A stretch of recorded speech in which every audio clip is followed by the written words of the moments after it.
Iniimbestigahan ng mga otoridad ang nadiskubring abandonadong bangkay sa Pangasinan. Ang pamilya ng nasawi ayaw nang ipa-autopsy ang mga labi. Para bigyan ng mukhang balita, Mobile Journal, Kayla Makantan. Isang bangkay ng lalaki ang natagpuan sa Manggahan sa Pangasinan.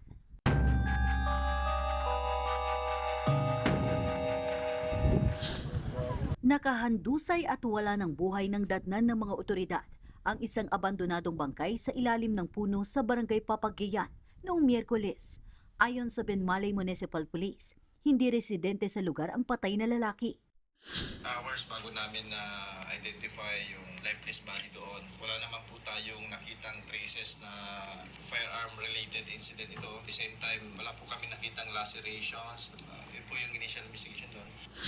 Sa pakikipagtulungan sa mga karatig bayan at police station, natunto ng pamilya ng bangkay. Ganun pa man, hirap ang mga otoridad na imbestigahan kung ano ang totoong sinapit ng biktima.